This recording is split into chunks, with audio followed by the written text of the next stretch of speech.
शिव की कृपा से शिव की भक्ति काज वो केंद्र बिंदु है शिवरात्रि। एक तो 12 ज्योतिर्लिंग का बीच का स्थान मध्य बिंदु। हम पहले भी कहें, आज फिर करें।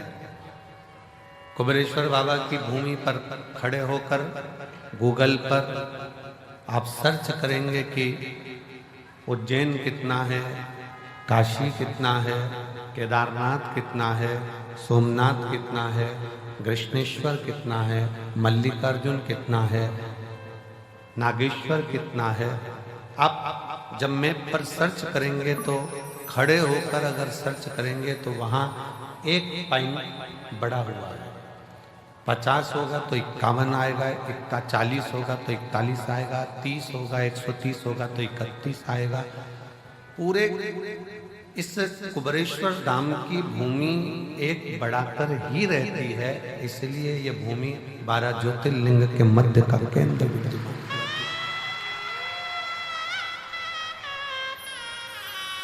लाखों की संख्या में आप लोग आए हैं, पंडालों में जगह नहीं है। मंदिर प्रांगण की भी दीवार तोड़कर प्रांगण को बहुत बड़ा करा गया, पर मेरे बाबा की करुणा न जाने कैसी है कि वो तुम्हें देता जाता है और तुम बढ़ते चले जाते हो। ये कृपा है। मंदिर प्रांगण को भी तोड़कर बड़ा करा, कथा स्थल को भी बहुत विशालता में बनाया गया कि भक्त लोग आराम से बैठ सके। पर आप लोगों ने आज दूसरे दिन ही पूरे पंडालों को ऐसा भर दिया है कि सोचना पड़ रहा है कि फुलेरा दूज और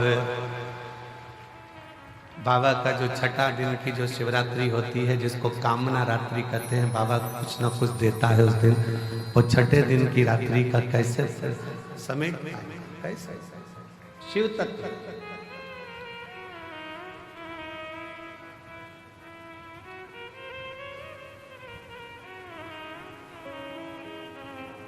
दुनिया शिवरात्रि के दिन भगवान शंकर की मंगल विवाह करती है, और सबसे पहले शिवरात्रि के दिन, महाशिवरात्रि के दिन भगवान शंकर का विवाह तो बाद में हुआ, पर सबसे पहले पृथ्वी पर महाशिवरात्रि का दिन ही था जिस दिन मेरे शंकर भगवान का शिवलिंग प्रकट हुआ था। पहली प्रथम बार मेरे शंकर भगवान का शिवलिंग इस पृथ्वी पर प्रकटा था, और उस शिवलिंग को प्रकट करने वाला कोई दूसरा नहीं था। उस शिवलिंग को प्रकट करने वाले दो देव थे, एक भगवान नारायण और एक भगवान ब्रह्मा, जिन्होंने दोनों ने उस शिवलिंग को प्रकट किया था। अब एक प्रश्न बड़ा भारी है जो किसी ने लिखकर दिया विनय भैया को, और विनय भैया ने हमको दिया। विनय जी बोले कि भैया जी, ये प्रश्न आया है, इस प्रश्न में पूछा गया है कि शिवरात्रि का सबसे पहला व्रत किसने किया था? सबसे पहला व्रत शिवरात्रि का किसने किया? तो बहुत ध्यान से स्मरण रहे, जब ब्रह्मा जी के हृदय में मैं और मेरे का भेद उत्पन्न हो गया, थोड़ी सी अहमता, थोड़ा सा अहंकार ब्रह्मा जी के दिल में, ब्रह्मा जी के मन में, ब्रह्मा जी के हृदय में आ गया।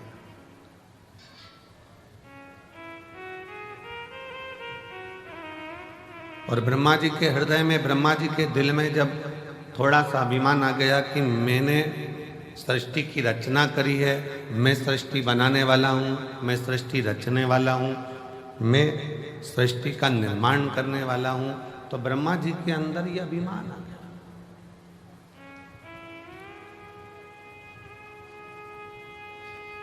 दुनिया के लोगों ने उसको नीचे दबा रखा था।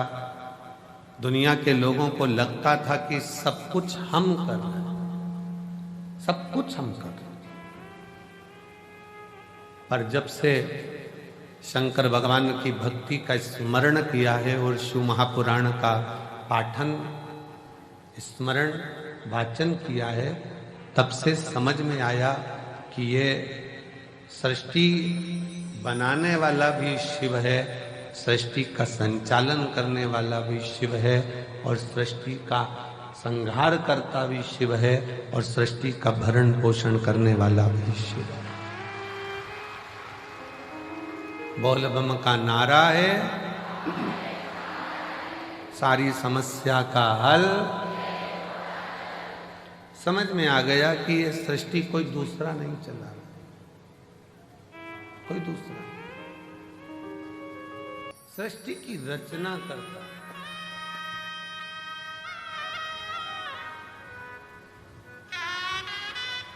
रचना करता,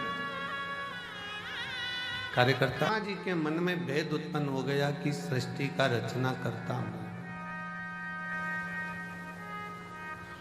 इस सृष्टि को कोई दूसरा नहीं चला रहा है, ब्रह्मा जी को लगा कि मैं चला रहा हूं। आता हूं मेरे भाई, शंकर के मंदिर में जब जल चढ़ाने जाओ और कोई तुम्हें नियम करता दिख जाए, समझ लेना तुम्हें कुबेरेश्वर बाबा याद कर रहा है। वो बुला रहा है, आवाज दे रहा है कि चलो कंकर शंकर की भूमि पर चलो, रात्रि विश्राम करेंगे। थोड़ा शरीर में कंकर चुभेगा, चुभेगा नहीं। शंकर कहीं ना कहीं हमारे दुखों को, हमारी तकलीफों को, हमारे कष्टों को समाप्त कर रहा होगा, कर रहा। छोटे छोटे बच्चे घर के पास के एक लोटा जल चढ़ाने शंकर के मंदिर में जाएं तो तुम्हें याद आ जाए कि वो शिव पुराण कुबेरेश्वर स्मरण। चने को देखकर चना खाने की याद आए, समोसे को देखकर समोसा खाने की याद आए, पानी की बोतल को देखो तो पानी पीने की याद आए, चाय की दुकान को देखो तो चाय पीने की याद आए। उसी तरह कोई शंकर का भक्त दिख जाए और वो दिखे तो याद करना कि स्वयं शिव तुमको याद कर रहा है और तुम शिव हो। शिव ने तो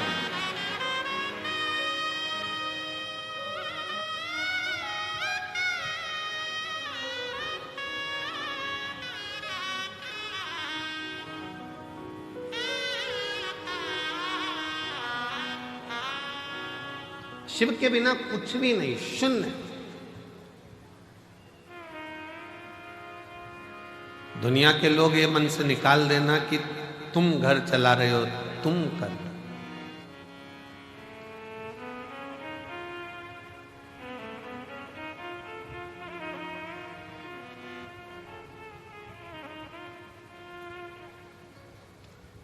सीहोर का रुद्राक्ष उत्सव होता है और सीहोर के रुद्राक्ष उत्सव पर पूरे भारत की दृष्टि रहती है कि रुद्राक्ष उत्सव चालू हो गया है और 7 दिन तक चलेगा। और जैसा कुंभ का मेला प्रयाग में भरा पड़ा है, वैसा ही कुंभ का नजारा सीहोर में देखने को मिलेगा। वैसा नजारा सीहोर में। दिन में सुबह पूजन, दोपहर कथा, शाम को बाबा की संध्या आरती।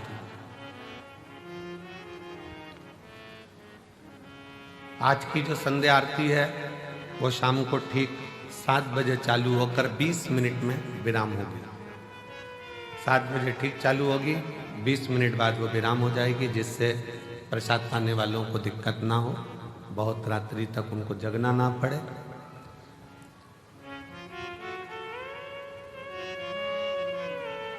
शिव तत्व कहता है कि कभी अपने भीतर ये उलझन उत्पन्न मत करना कि तुम कुछ कर रहे हो। और इसके कई प्रमाण बैठे हैं। एक महिला बैठी है जिसको डॉक्टर ने कह दिया था कि तुम्हारे घर में कभी औलाद नहीं हो सकती।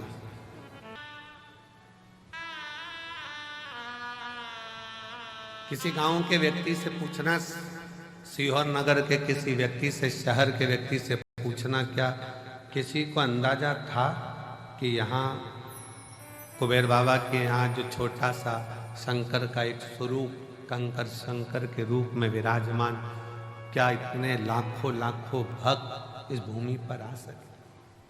किसकी सामर्थ्य था?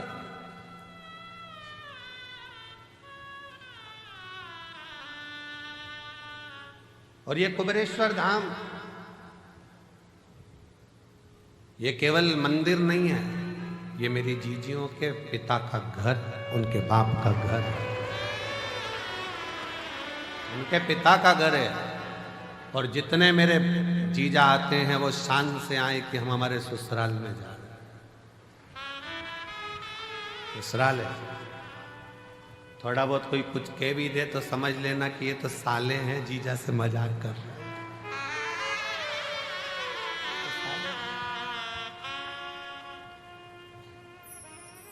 थोड़ी बहुत कमी रह भी जाए तो समझ लेना कोई बात नहीं, हमारे रिश्तेदार हैं। और भगवान शिव तो हमारा शंकर। शिव को क्यों हम अपना मानते हैं? ब्रह्मा ब्रह्म लोक में, भगवान विष्णु वैकुंठ लोक में, शिव मृत्यु लोक में, यहीं रहता है, हमारे बाजू में, बिल्कुल नजदीक में।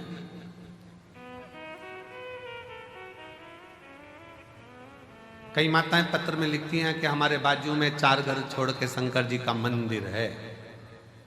शंकर जी का मंदिर है। हम पत्र पढ़कर बड़े मुस्कुराते हंसते हैं कि बताओ, वो लिख रही है कि 4 घर छोड़कर गली के किनारे पर, रोड के किनारे पर शिव जी का मंदिर है, शंकर का मंदिर है,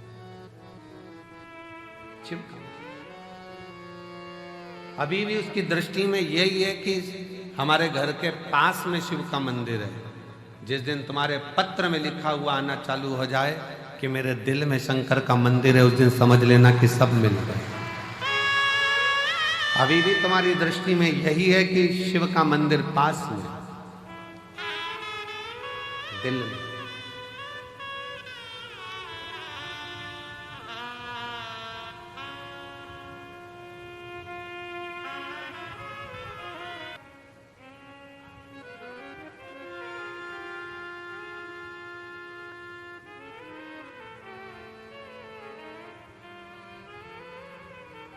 बहुत कठिन है महाराज। द्रौपदी का चीर खिंचा रहा था, साड़ी खिंचा रही थी, पांडव बैठे बैठे देख रहे थे, पर किसी की सामर्थ्यता नहीं थी उन पांडवों में कि द्रौपदी की साड़ी को बचा ले। किसकी सामर्थ्यता हो? और केवल यह पांडवों की कथा नहीं, अपनी भी कथा है। साड़ी खिंचाई तो पांडव देखते रहे, और अंत समय में जब प्राण छूटेंगे तो नाड़ी खिंचाएगी शरीर की। कहते हैं जब प्राण छूटता है तो एक एक नाड़ियां खिंचाती है, और प्राण वायु सोचती है मैं कहां से निकलूं, किसी के आंख से, किसी के मुख से, किसी के श्रवण से, किस जगह से। साड़ी खिंचाई तो पांडव देखते रहे, नाड़ी खिंचाएगी, डॉक्टर भी बाजू में खड़ा होगा, परिवार भी बाजू में खड़ा होगा। जब अंत समय आएगा, नाड़ियां खिंचा रही होगी, प्राण छूट रहे होंगे, कोई नहीं आएगा। साड़ी खिंचाई तब भी द्वार का नाथ आया, और नाड़ी खिंचाई। तुमने अगर कथा सुनी तो भोलेनाथ जरूर आएगा, ये निश्चित है, आएगा। साड़ी के समय पर भी द्वारकाधीश पहुंचे थे, तो नाड़ी के समय पर भी द्वारकानाथ आएंगे, शिव आएगा। साड़ी के समय पर भी सब बैठे देखते रहे, पूरी सभा लगी हुई थी और सब देख रहे थे द्रौपदी की साड़ी खिंचा रही है। और नाड़ी खिंचाने के समय पर सबको बता दिया जाएगा थोड़ा सा समय बचा है, गंगा जल डाल दो मुंह में, प्राण छूटने वाले हैं, जल्दी से कुछ कर दो। जाएंगे लोग, तुलसी का पत्ता तोड़कर लाएंगे, मुंह में डालेंगे, गंगा जल लाएंगे, मुंह में डालेंगे।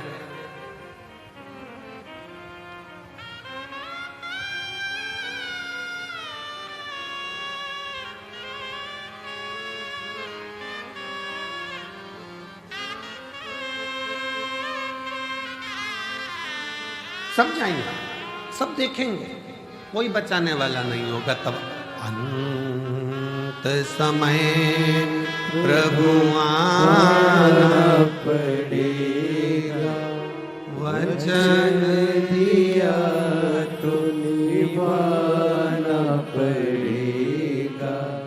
आए ना आए प्रभु कुटुंब कबीरा, अंत समय प्रभु आना पड़ेगा।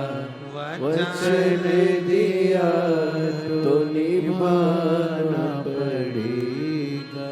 अंत समय प्रभु आना पड़ेगा। आएगा अंत समय हो, साड़ी खिंचाई तब भी सब देखते रहे, कोई नहीं आया।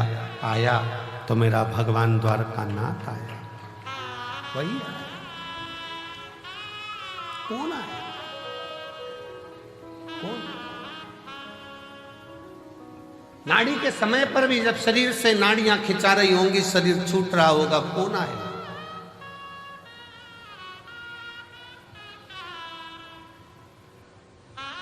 कौन?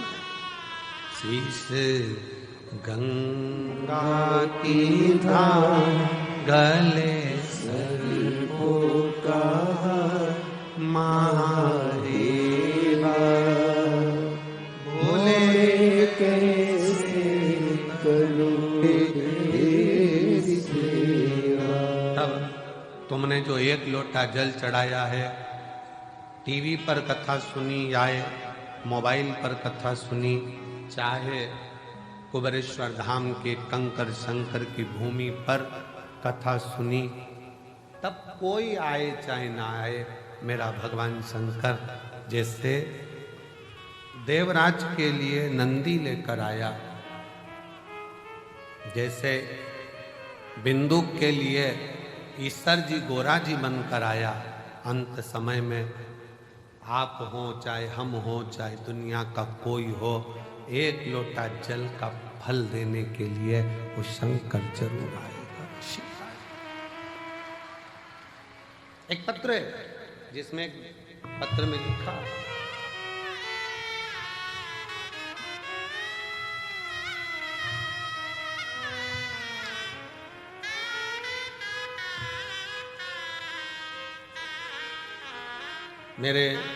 मेरा नाम राधा गुप्ता है, मेरे पति का नाम संजीव कुमार गुप्ता है। मैं इटावा की रहने वाली हूँ, उत्तर प्रदेश की। मेरा मोबाइल नंबर ये है। अभी मैं वर्तमान में दिल्ली में रहती हूँ, कहीं बैठी हूँ हाथ हिला सकती हैं।